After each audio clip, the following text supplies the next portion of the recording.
Hey everybody, welcome to the first episode of Bulldog Weekly, Season 6. We're your hosts for this episode. I'm Tommy. And I'm Jed. In this week's episode, we'll be talking to students at lunch, learn how to bake cream puffs, and look back at this year's Club Hub. Before we get started with the show, here's Mr. Devoll and Mr. Tilden with our week ahead of school and sports. Hello everybody, welcome to the Rundown, the first of the school year. We needed a real month to get going here with our programming, so we wanted to get it right. So we are ready. It's October. Today is Sunday, October 2nd, and what a better week to start the Rundown than Homecoming Spirit Week. So I'm going to start with the homecoming pieces first, as this is a very special week for all of our students. So just running through the week, Monday's the 3rd, Tuesday's the 4th, Wednesday's the 5th, 6th, 7th, and all the way building up to the 8th, which is Saturday and our homecoming dance. But Monday for Spirit Week, the theme is PJ Day, Pajama Day. I know that some students feel like every day is Pajama Day, but just Monday. Tuesday, this is different. We haven't done this before. It's Soccer Mom versus Barbecue Dad Day. Whatever. Wednesday is the 5th. Anything but a backpack day. That's always a favorite. There's always some fun activities and fun ways to make your way through the halls not using a backpack. Thursday is White Lie Day, and from what I understand, you're wearing a white shirt with a lie about yourself on there. Friday, you do the class colors or whatever your performance for your skit is. Speaking of Friday, we have kind of a modified schedule for Friday. We have 4 small academic classes in the morning. So we do an academic portion of our day, and then right around lunchtime we shift towards pep rally preparation because 4th block is our pep rally. So we've got our homecoming pep rally. Each of the 4 classes will perform a skit. It's a wonderful day for us. Lots of school spirit. We invite the 8th graders up. We invite parents to come in. So that's 4th block on Friday the 7th. All leading up to our dance on Saturday night, 7 to 10. Now, there are some academic things happening next week. So Monday during the Bulldog block, Savannah College of Art and Design is coming to meet with interested students. On Tuesday, we have the University of Vermont coming to school, and we have a tea club meeting in Miss Wickman's room during the Bulldog block. Busy day for colleges on Wednesday the 5th.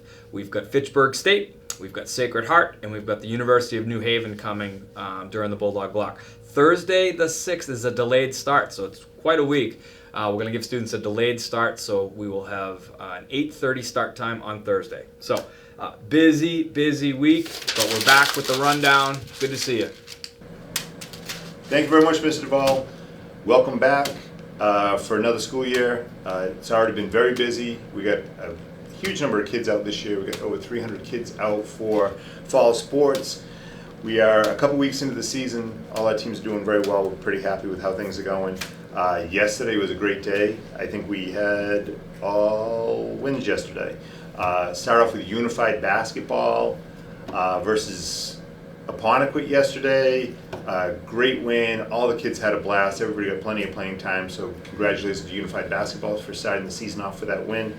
Then we had girls field hockey. 2-0 win over Apponequet. It's always a great battle over Apponequet, so congratulations to field hockey.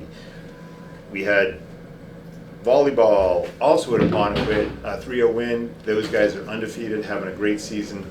I think they're looking forward to a big match with DY tomorrow, so good luck to the girls. Golf, also undefeated, 249 to 265 over at the Bay Club yesterday.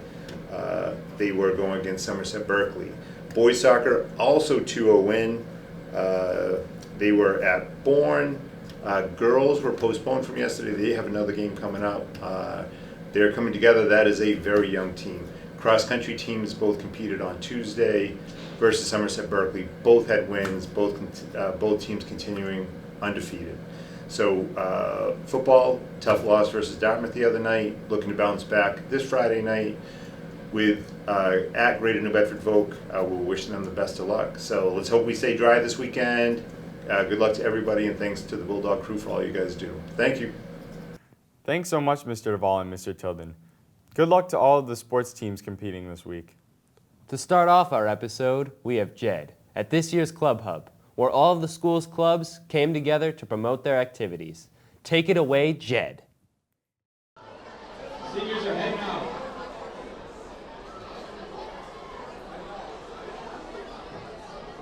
Hi everyone, I'm here with David. Now David, what club are you here to represent? I'm here representing Music Appreciation Club.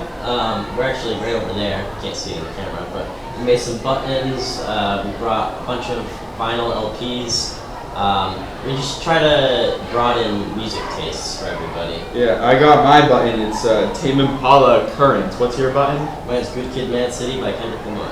Nice. Now I'm a member of Music Appreciation Club. It's one of my favorite clubs to participate in. We get to listen to music and it's awesome. Now, for new members, what would you have some advice about maybe some people considering joining the club?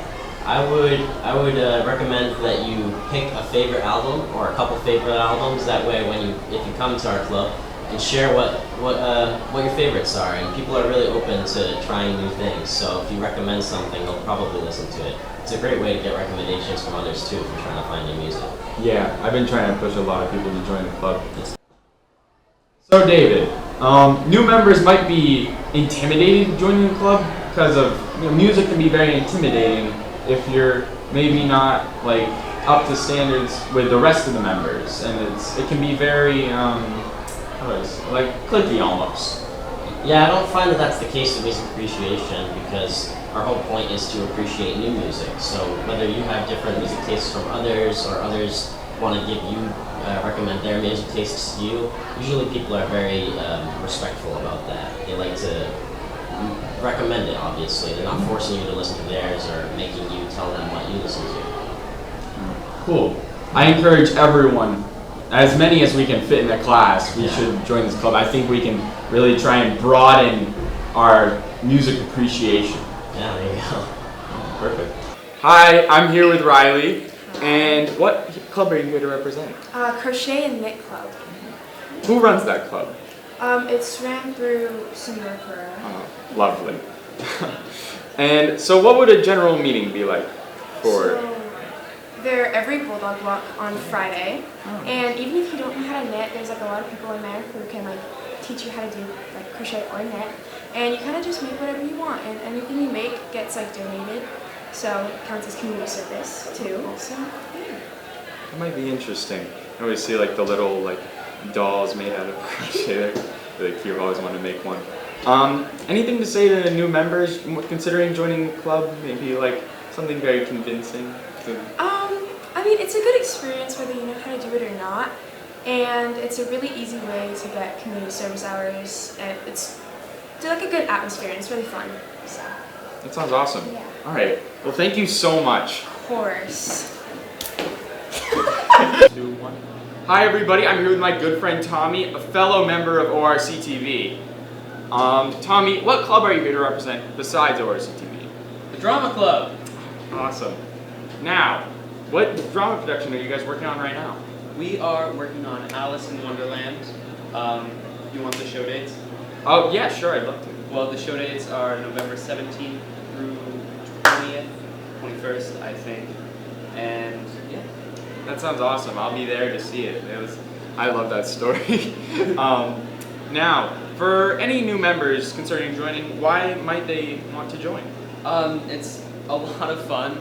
I've been doing it for 4 years, well, 3 years. This is my 4th year. And it's not just like going to rehearsal every night and like working hard, which, I mean, it's part of it, but there's so much fun stuff you can do. Sometimes we'll go to like PPAC and watch other shows, and we have cast parties, and it's just a great time. That sounds awesome. That sounds so fun. Any rumors about what this supposed spring show might be? They've got a few ideas, but no big news yet. But try to get it out of him. All right, thank you so much, Tommy. thank you, Joe. All right. Hi, I'm here with Amelia, and now what club are you here to represent? BIPOC. It is Black Indigenous People of Color. And so, let's say on an average day, what would a meeting be like for BIPOC Club? We meet every once a month, and in Mr. Beeson's room, we talk about like different like cultures and how it's a safe space for us as minorities of the school. Nice. What's like activities you guys would participate in once a month? For this year, we were thinking about like visiting different areas of Massachusetts and looking at different cultures, like maybe going to Chinatown or experiencing other different foods from different cultures. Nice. That sounds awesome. And now, anything for new members, what they might want to know before joining the club? Our club is a safe space for minorities of our community. It's really fun. We basically get to rant to each other and vent and talk about our experiences, and anyone is welcome. All right, thank you so much. Thank you. All right. Cool. All right, I'm here with Colin today. Now, Colin, what club are you representing? I am representing the DECA Club here at Old Rochester. Nice. Now, please explain to me, what is DECA? That's our most common question. So DECA, it used to mean Distributive Education Clubs of America, but now we just call it like the business club. So we do business things, we go to conferences, but it's not just strictly business. You also get to have fun. We do like cool leadership academy. We go to Washington, D.C., we go to California, Orlando. We try to go on a lot of trips that really expand the club. We also run like the school store here at Old Rochester. We organize different events, organize like college visits, stuff like that. We try to get around, but mostly it's a business opportunity for the school. Wow, that sounds like a lot. Yeah, there's a lot to DECA. Is it very time consuming, or what do you think? So it could be, it depends where you want to take it. You could do the school store every week, and that can be time consuming. Or you can just compete in the events, and that's 3 conferences a year if you make it to each round. So it could be like maybe 4 meetings and 3 conferences, or it could be a meeting every week. It's really whatever you want to make of it. For grade of entry in the club, do you think it's best to join as a freshman, or can really any grade join? We accept 8th graders actually. They can't go in competitions, but they are allowed to join the club, come to our meetings and learn. But I mean, people take this club far places. It really, like, I made it to international level last year, and that really helped with like college resumes. It helps like build, because we don't offer business programs here at Old Rochester to a full extent like other high schools. So DECA is a place to fill that gap. So I do recommend joining freshman year, because then you get to get better every year in your competition and see what it's like. But we have people join as seniors and still go on the trips. They make it far, and I don't know. It's really whatever you think will help you in competition. I mean, some students have taken DECA all the way to Harvard. It's a collegiate program too. You can take it to the college level. It's whatever you want, but starting early definitely helps. Wow, that's amazing. Sounds like a lot of places to go with DECA. Yeah. All right, thank you so much. No problem. Cool. Hi everyone, I'm here with Alia. And what club are you representing today? So I'm with the GSA, and I'm also with Bring Change to Mind, but I'm the president of the GSA club. Wow. And what is an average meeting with the GSA? So we start with like introductions and just like doing a fun icebreaker. They're usually really weird questions because it's fun, so it gets people like getting to know each other and like more comfortable. And then we're gonna kind of split into 2 groups. So like some people doing games and just hanging out because it's really supposed to be like a safe space. Yeah. But then it's also a group of us who like to focus on like activism and trying to improve our school. So like identifying issues in the school and then seeing like, are there people like administrators we could meet with, or is there some other kind of like event we could hold, or resources that we need to find, stuff like that. Nice. What kind of does this stay within the school, or do you think is there like ways the club branches out and like helps the community? Yeah, so it's mainly within the school, but we're also we're working with Tri-Town Against Racism to get a little free diverse library in front of our school. And also I work with like a bunch of different organizations outside of school, so I do like some collaborations with our GSA also, since I'm like part leadership with those groups as well. Nice. And what's something you would have to say to new members, maybe not sure about joining the club? I guess what I mainly say is just like come and see if it's for you, because like there's a lot of different people. Some people kind of just sit there and like just don't really say anything, just kind of just sit there and enjoy like the space to feel safe with people around them, and other people are like really into it and want to be doing work or like playing games, stuff like that. So like if anybody's welcome, whether or not they want to participate, if they just want to like hang out and have that be a comfortable space for them to be, because sometimes it's not as safe outside of there. Cool, that sounds amazing. Sounds very fun. Thank All you. right, thank you so much. Thank you. Perfect. If I could join all of these clubs, I would. But I think they're all amazing in their own special way. You should definitely give each one a good look.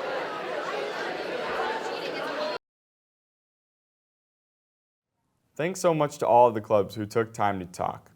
We've got some really great clubs at this school, don't we, Tommy? We sure do. Next up, Tommy and Molly went to lunch this week to talk to some of the students and get their inputs on cafeteria lunch. Let's see what they had to say.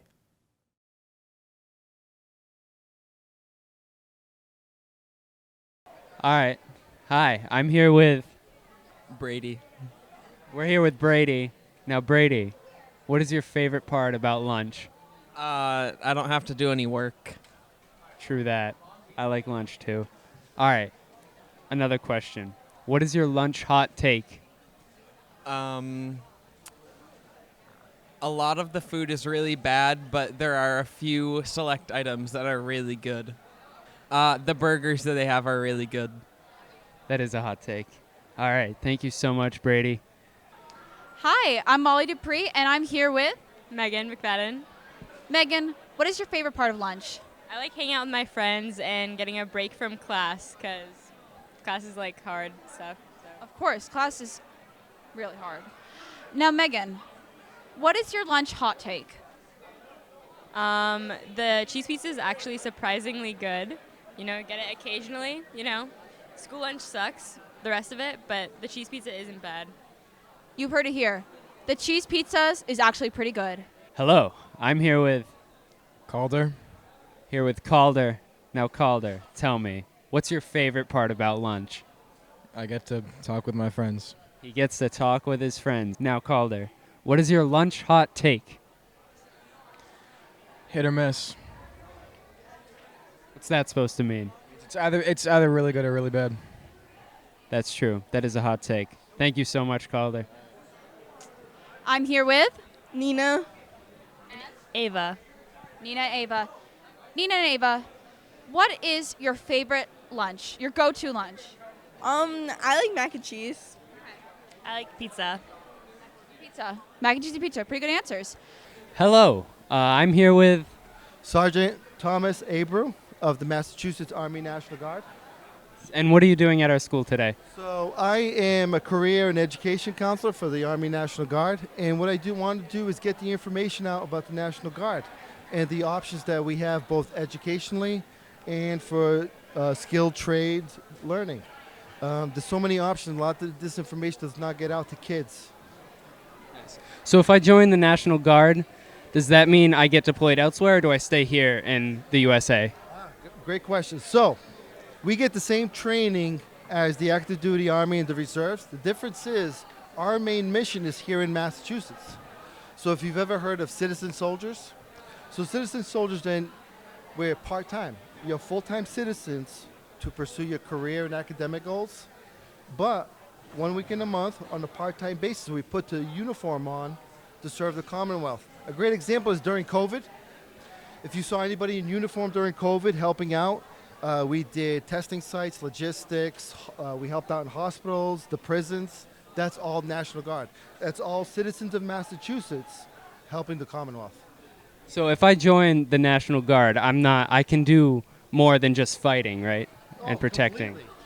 People have the misconception just because you wear the uniform that it's all about guns and explosions. Now, we have those jobs. We have special forces, infantry, EOD, right, ordnance, but we also have IT. I was a medic. I was also public affairs. I used to shoot video and do stories. IT, communications, construction, trades, HVAC, mechanic. Think of us as a small community. We have to be self-sufficient, so we have to be able to feed ourselves, pay ourselves, supply, truck drive. So yeah, we have a lot of technical jobs. Any last words you want to say to the camera? Yes. Remember, the National Guard, we are you. We're Massachusetts citizens, and if you enjoy helping out the community, we need more people who want to help others. Thank you so much. Thank you. Wow, a lot of opinions on the food. I have to agree with the pizza one. It is pretty good. Finally, Molly used our awesome studio kitchen this week to make cream puffs. Let's find out how to make them ourselves in the first episode of Cooking with Molly. Hi, welcome to a new ORCTV sketch called Cooking with Molly. I'm your host, Molly Dupree. Today we are making cream puffs. The oven, I'm still figuring out the oven. We're gonna see if I know what I'm doing today. So first we're gonna do, to make the cream puffs, is we're gonna put a stick of unsalted butter in this pan, if I can get it out. Next up, we are gonna put in some salt and granulated sugar. We have 3 tablespoons of granulated sugar and a teaspoon of salt. We're gonna put that in. Next up, we have a half cup of milk and a half cup of water.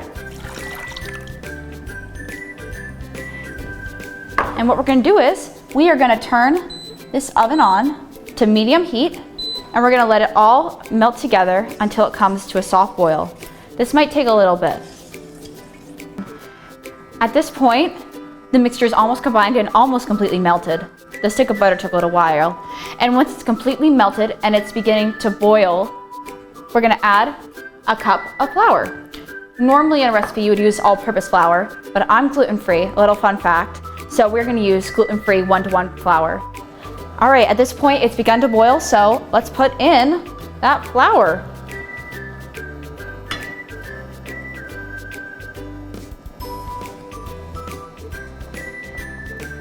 All right, now this is gonna be a little hard to mix up, but once you get it all mixed, it's gonna look very, I don't really know how to describe it. It's gonna be very doughy.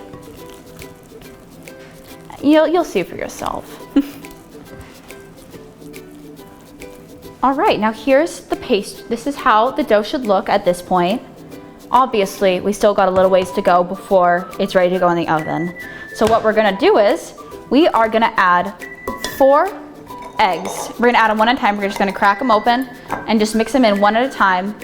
And by then, the pastry is gonna be kind of sticky, kind of like if you put it between your fingers, it should spread.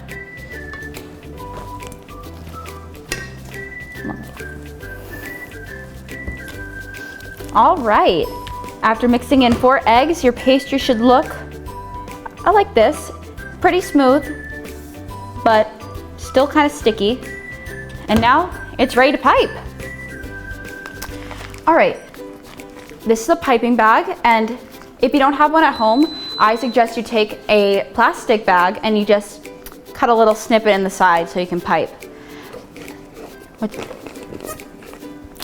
All right, now we're gonna put the dough into the pastry bag.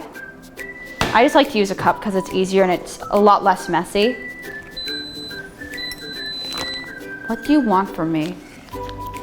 Now how we're gonna pipe them is, you're gonna kind of just do a little swirl, like so. As if you were like kind of frosting a cupcake. Pretty simple. We're gonna do this a couple more times. I'm gonna make them pretty small, but if you wanna make them bigger, that's totally fine. All right, my cream puffs are all piped out. They just need to do one more thing. What we're gonna do is we're gonna take one more egg, we're gonna put it, we're gonna crack it, and we are gonna mix it up. I'm just using this for convenience sake. Bing bang done. And we're just gonna lightly paint a little bit of this egg wash onto the cream puffs. This is just gonna help them bake, and they're gonna have a really nice goldenish look. Skipping ahead, yeah. They are all ready to go. We're gonna put these over here in the oven at 425 for 10 minutes. They bake pretty quickly, so let's hope they come out nice. All right, we have just enough time to start making the filling. We're just making whipped cream, but it's so good. We have 2 cups of heavy cream in here. The studio has this awesome mixer, and I'm really excited to use it. We're gonna start mixing it. We'll start with like medium speed and go from there.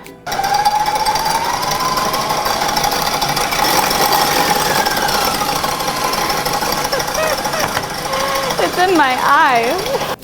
All right, it's starting to form a texture, but it's not completely thick, so this is the perfect time to add 3 tablespoons of powdered sugar. Just gonna sprinkle it in a little bit. This will kind of help with the consistency, so it'll still be, it won't be super thick, but it'll still have the texture. It's doing better now, and now we're gonna add just a little bit of vanilla, just to make it extra special. All right, the whipped cream is looking awesome. I don't know how this thing works.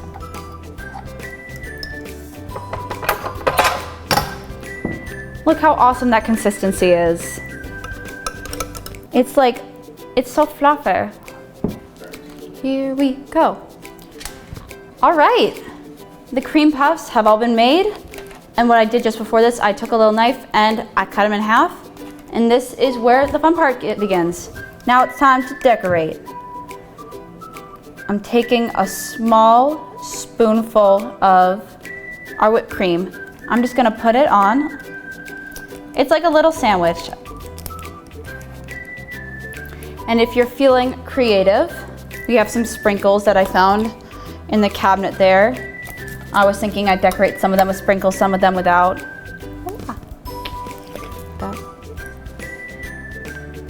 All right, and just like that, we have our cream puffs. Those are pretty dang good. Enjoyed this, and I hope I do this again. I'll see y'all later. Bye. Man, those look good. Thanks so much, Molly. Teachers and students, if you would like to have something filmed and shown on Bulldog Weekly, let us know at the ORC TV station. Be sure to check out our Vimeo and social media channels for everything we film here at ORC TV. We film sports games, town meetings, school events, and more. And just like that, we've come to the end of our first episode of Bulldog Weekly. I'm Tommy. And I'm Jed, and we'll see you next time.